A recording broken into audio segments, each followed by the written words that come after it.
வணக்கம். சின்ன குரூப் சேனலுக்கு உங்கள் அனைவரையும் அன்புடன் வரவேற்கின்றேன். இன்றைய ஆன்மீக தகவல் ஸ்ரீ அன்னை ஸ்ரீ பகவான் அரவிந்தர் பற்றிய தகவலை தான் நாம் பார்க்க போகின்றோம்.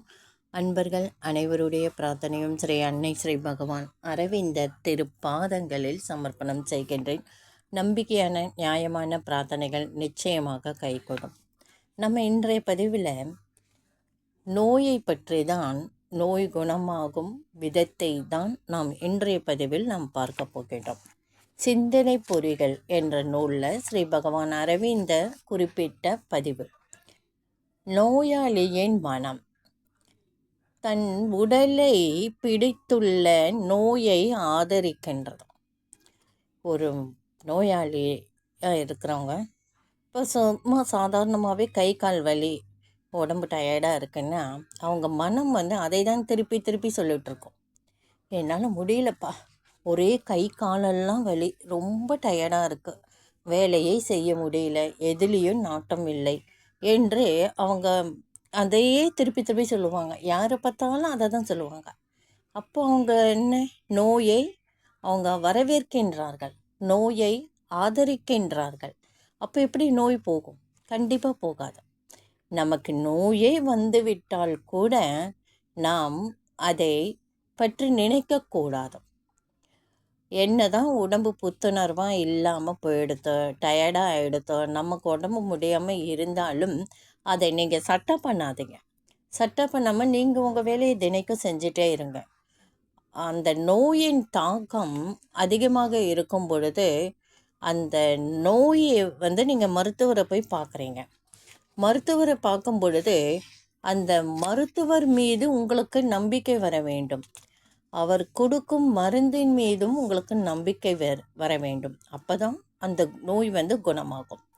ஒருத்தர் சொல்லுவாங்க, எனக்கு இந்த டாக்டர் ரொம்ப கைராசி, இவங்கக்கிட்ட போனால் எனக்கு எல்லாமே நல்லா இருக்கும், உடம்பு சரியாயிடும்ன்ட்டு. ஒருத்தருக்கு அவங்க சரிப்பட்டு வர மாட்டாங்க. அவங்க வைத்தியம் இவங்களுக்கு சரியாகாது. அப்படி என்பது மனம்தான். அவங்க மனம்தான், மனதை பொறுத்து தான் அவங்க மருத்துவரும் கொடுக்கும் மருந்தின் மூலம் அவங்க நோயும் குணமாகும். அவங்களுக்கு நோய் குணமாகும். இந்த மருத்துவர் கை சிறந்தவர், நமக்கு நல்ல மருந்து கொடுப்பா, நம்ம குணமாகலாம் என்ற நம்பிக்கை இருந்தால் கண்டிப்பாக குணமடைவார்கள். இந்த மருத்துவர் கொடுக்குறதே எனக்கு கேட்கலப்பா, என்ன தான் சாப்பிட்டாலும் அப்படியே தான் இருக்குது அப்படின்ட்டு சலிப்புத்தன்மையுடன் மருத்துவர் மீது நம்பிக்கை இல்லாமல், அவர் கொடுக்கும் மாத்திரையின் மீது நம்பிக்கை இல்லாமல் இருக்கும் பொழுது நோய் அவங்கக்கிட்ட நிரந்தரமாக தங்கிடும். எந்த ஒரு நோயை பற்றியும் நாம் சிந்திக்கவே கூடாது. எத்தனையோ நோய் வருது, பயங்கரமான நோயெல்லாம். அதை பற்றி நினைக்கக்கூட கூடாது. அதை பற்றி நாம் தெளிவு பெற வேண்டும் என்று அதை விருப்பத்தோடு ஆர்வத்தோடு போய் அதை போய் பார்க்கணும். நம்ம கை வலிக்குதான், கால் வலிக்குதான், உடனே என்ன செய்வோம், யூடியூப் ஓப்பன் பண்ணிவிட்டு அதில் டாக்டர்ஸ் என்ன சொல்கிறாங்க, நமக்கு நரம்பு பிடிச்சிருக்குதான், அது எந்த நோய்க்கோட அறிகுறி அப்படின்னு சொல்லிட்டு நம்ம தீவிரமாக அதில் என்ன சொல்கிறாங்கன்றத நம்ம ஆவலோடு பார்ப்போம். அதுவும் கூடாது. பலவித விஷயங்களை ஆராய்ந்து அவங்க சொல்கிறத கிரகித்து அந்த மனமும் அதில் ஆட்கொண்டு அப்போ அவங்களுக்கு இல்லாத நோயும் கூட வரும். அவங்களுக்கு நோயே கிடையாது, ஆனால் அவங்க மனம் அதில் ஆர்வம் காண்பிக்கின்றது. நமக்கு ஏதோ இருக்குது, அதாவது நம்ம கை கால்லாம் பிடிச்சி இழுக்குது, நரம்பு பிடிச்சி இழுக்குது, நம்ம கை மறுத்து போகுது. அப்போ அதை பற்றி நம்ம இன்னுமே நல்லா தெரிஞ்சுக்கலாம் அப்படின்றது கூடாது. ஸ்ரீ அன்னை ஸ்ரீ பகவான் அரவிந்தர் சொல்கிறாங்க, நோயை விரும்பி ஏற்பது நம் மனம்தான், அதனால்தான் நோய் குணமாகுவது கிடையாது என்று. அது எவ்வளவோ 100க்கு 100 உண்மை. மருத்துவன் ஒரு மருந்தை ஒரு நோயை நோக்கி குறிப்பிட்டு சொல்கின்றார். சில சமயங்களில் அதை இலக்கை எய்துகின்றது, சில சமயங்களில் தவறி விடுவது, தவறுதல்கள் கணக்கில் சேர்த்து கொள்ளப்படுவதில்லை. குறி தவறாத எரிதல்கள் போற்றி காக்கப்பட்டு கணக்கிடப்பட்டு ஒரு விஞ்ஞானமாக ஒழுங்கமைக்கப்படுகின்றது. நோயால் குணப்படுத்துகிறாங்க, இத்தனை பேர் குணமாகி வராங்க, இத்தனை பேர் குணமாகலைன்றதை காண்பிக்க மாட்டாங்க. குணமாகி இத்தனை பேர் நோய் குணமாகிடுத்து, இந்த மருந்துலன்றதை தான் கணக்கு எடுப்பாங்க. அதை தான் ஸ்ரீ பகவான் அரவிந்தர் சொல்கிறாரு. நோயை பற்றி நீங்கள் அந்த அதை பற்றி நீங்கள் எண்ணாதீங்க. நோயை பற்றி எண்ணுவதும் அதை சட்டம் செய்வதும் கூடாது என்று ஸ்ரீ அன்னை கூட சொல்லியிருக்காங்க. நோயே வராமல் தடுக்கணும். நோய் வந்தால் அதிலிருந்து நம்மளை எப்படி காப்பாற்றிக்கணும்? நோய்களை தவிர்க்கவும் குணப்படுத்தவும் நம் உள்ளிருக்கும் தெய்வீக ஆரோக்கியத்தை நாம் பயன்படுத்த வேண்டும்.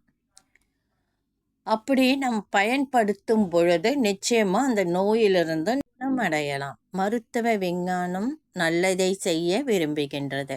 மருத்துவர்கள் அடிக்கடி நல்லவர்களாக இருப்பதுண்டு.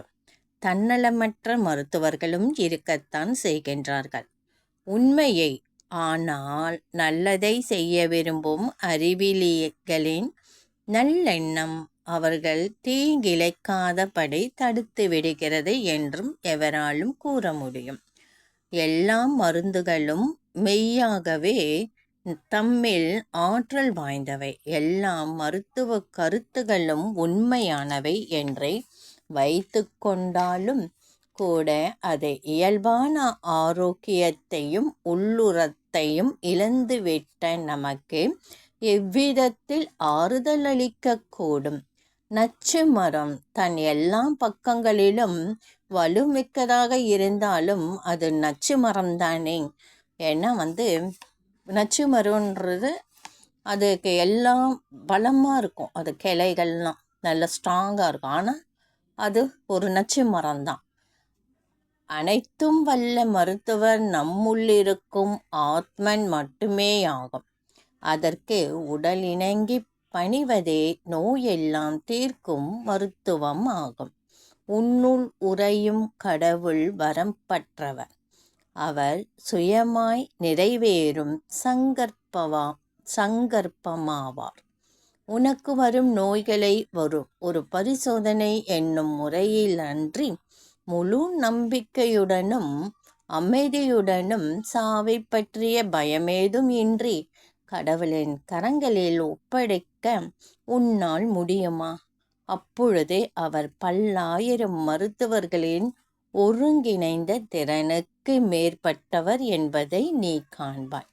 20,000 முன்னெச்சரிக்கையாக காக்கப்படும் ஆரோக்கியமே நவீன மருத்துவன் நமக்கு அளிக்கும் சாத்திரமாகும். ஆனால் நம் உடலை காக்க கடவுள் வழங்கியுள்ள சாத்திரம் இதுவன்று. இயற்கை வழங்கியுள்ள சாத்திரமும் இதுவன்று. ஒரு காலத்தில் மனிதன் இயற்கையாகவே ஆரோக்கிய நிலையில் இருந்தான், உண்மைதான். அந்த காலத்தில் பார்த்திங்கன்னா கிராமத்தில் இன்னுமே கூட இருக்க தான் செய்கிறாங்க. நோய் நொடி இன்றி கிராமத்தில் இருக்கிறவங்க நல்ல பலசாலியாக இருப்பாங்க. ஏன்னா அவங்களுடைய உணவு சுத்தமான உணவு. அவங்க அந்த காலத்தில் கேழ்வரகு, கம்பு, சோளம் இப்படி என்று அவங்க சக்தி மிக்க குதிரவால் அரிசி இந்த மாதிரி நவதானிய உணவுகள்லாம் அவங்க நிறைய சேர்த்துக்கிட்டு உடலை பலமாக வச்சுருக்குறாங்க.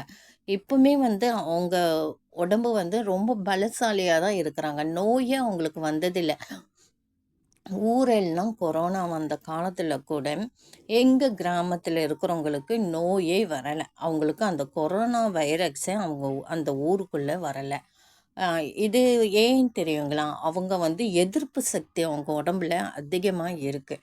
அதனால் அவங்களுக்கு அந்த வைரஸ் யாருக்குமே அந்த ஊரில் தாக்கலை என்பது தான் உண்மை. அது ரொம்ப ஆச்சரியமான விஷயம் என்று நாம் நினைக்கிறோம். ஆனால் அவங்க நிறைய உடம்புக்கு எதிர்ப்பு சக்தி கொடுக்கக்கூடிய சுத்தமான தூய விவசாயம் செய்கிற நிலத்திலிருந்து விளையக்கூடிய அரிசி, காய்கறிகள், பயிர் கூட அங்கே விளைவிக்கிற அதை வச்சு அவங்க உணவுகளை சாப்பிட்றாங்க.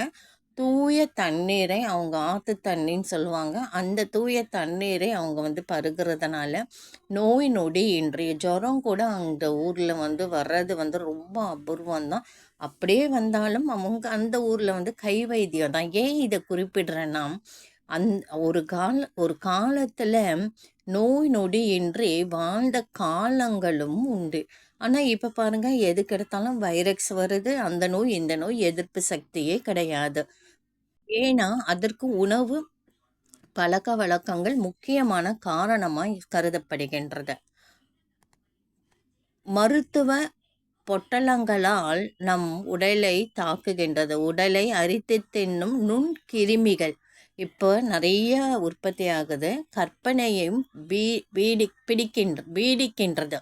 அதாவது நிறைய ஒரு பாக்டீரியா வந்து அடுத்தடுத்து நிறைய நுண்கிருமிகள், வைரஸ் கிருமிகள் வருதுன்னு சொல்லிட்டு சொல்லப்படுகின்றது. கிருமிகள் என்னை முற்றுகையிட்டு தாக்குவதாக கற்பனை செய்து அதிலிருந்து என்னை காத்து கொள்வதிலேயே என் வாழ்நாளை கழிப்பதை விட ஒரே அடியாக செத்து போவதை மேல் என்று நான் கருதுவேன். எனது இந்த கருத்து முட்டாள்தனமானது. நோய் வந்துட்டேன்ட்டு இந்த நோய் வந்ததுனால நான் இனி வாழ்க்கையில் வாழ்கிறதே வேஸ்ட்டு, நான் மரணத்தை வந்து எது நோக்கி காத்துட்டு இருக்கேன் என்று சொல்வது முட்டாள்தனம் என்று ஸ்ரீ பகவான் அரவிந்தர் சொல்கின்றார். இந்த இருட்குகையில் வாழும் வாழ்வையை நான் விரும்பி தழுவுவேன் என்று நம் மனம் எண்ண வேண்டும். அறுவை சிகிச்சையாளர்கள் அறுத்து சிதைப்பதால் குணப்படுத்துகிறார்கள், காக்கின்றார்கள்.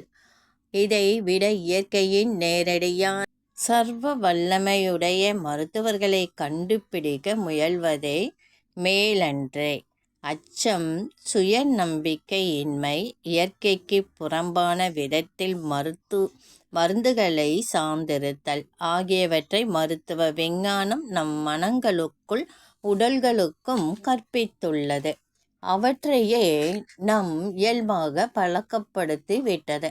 எனவே மருந்துகளை உட்கொள்வதற்கு பதிலாக ஒருவன் தன்னைத்தானே குணப்படுத்தி கொள்ளும் வழிமுறை இடம்பெற நெடுக்காலம் பிடிக்கின்றதா? மருந்துகள் இல்லாவிடில் குணமடையாதிருக்கும் கலையை நம் உடல்கள் கற்றுக்கொண்டு விட்டன. ஏன்னா வந்து மனம் சொல்லும் அறிவுக்கு அது எட்டும், நீ இந்த மருந்து இல்லைன்னா நம்ம உயிர் வாழ முடியாது, நம் நோய் குணமாகாது என்று நம் மனம் ஒப்புக்கொள்கின்றதா.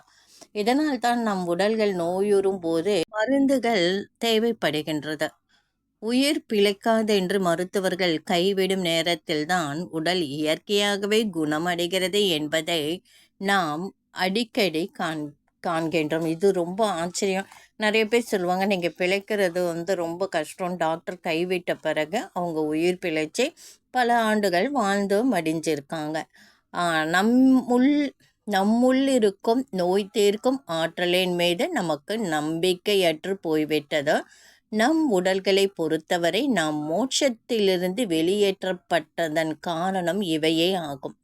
மருத்துவ விஞ்ஞானமும் நாம் நம் முன்னோரிடமிருந்து பிறப்பால் பெற்றுள்ள குறைபாடுகளும் நாம் மோட்சத்தினுள் மீண்டும் நுழையாதபடி தடுக்கும் இரு தேவ தூதர்களாக மோட்ச வாயிலில் நிற்கின்றன. இது என்ன குறிப்பிடுறாங்கன்னா, நம்ம வந்து நோயை வந்து நம்ம மருந்து சாப்பிட்டா தான் நம்ம உடம்பு குணமாகுன்றத மனம் ஏற்கின்றது, அறிவும் ஏற்கின்றது. அதனால் வந்து நம்ம நோய்க்கு தொடர்ந்து மருந்துகள் சாப்பிட்டு கொண்டு தான் இருக்கின்றோம். அடித்து வீழ்த்தி படுகாயம் படுகின்றான் மிகுந்த இரக்கமுள்ள ஒரு கொள்ளைக்காரன். அப்போதுதான் நொறுங்கி போன அந்த உடலுக்கு சேவை செய்து அதை குணப்படுத்துவதில் அவன் வாழ்நாள் முழுவதையும் அர்ப்பணிக்க முடியும். மனித உடலை பொறுத்தவரை மருத்துவ விஞ்ஞானமும் எவ்வாறு தான் நடந்து கொள்கின்றன. மருந்துகள் நோயை காக்கும்போது ஆத்மனின் சக்தி அவற்றை பின்னிருந்து ஆதரிப்பது தேவையாகும். அப்பொழுதுதான் அவை உடலை துன்புறுத்தும் நச்சாக மட்டும் இயங்காமல் உடலை குணப்படுத்துவதையும் அடிக்கடி செய்ய முடியும். அந்த ஆத்ம சக்தியை தங்கு தடையின்றி இயக்க செய்ய முடிந்தால் உடனேயே மருத்துவர்கள் தேவையற்று போய்விடுகின்றார்கள். மனம், நம்பிக்கை. ஆத்ம சக்தி. அதாவது நோயே வந்தால் கூட அதை நீங்கள் சட்டை பண்ணக்கூடாது. நோயை எதிர்த்து கொள்ள வேண்டும். நீ என்ன பண்ணுவ? என்னை முடிஞ்சால் துன்புறுத்துவேன், நீ பண்ணிட்டு போ, நான் அதை பார்த்துக்கிறேன் அப்படின்ட்டு அதை ஒன்று நான் சட்டை பண்ண மாட்டேன், நீ உன்னால் முடிஞ்சதை நீ பண்ணு அப்படின்ட்டு நம்ம நோய் பார்த்து நம்ம மனசில் அந்த வார்த்தைகள் சொல்லி நம்ம சட்டை பண்ணாமல் இருந்தால் நம்ம அந்த நோய் என்ன செய்யும், இவர்கள் நம்மை கவனிக்க மாட்டேன்றாங்க, இவங்க கிட்ட இருந்து நம்ம விலகிடலாம்னு சொல்லிட்டு போயிடும்.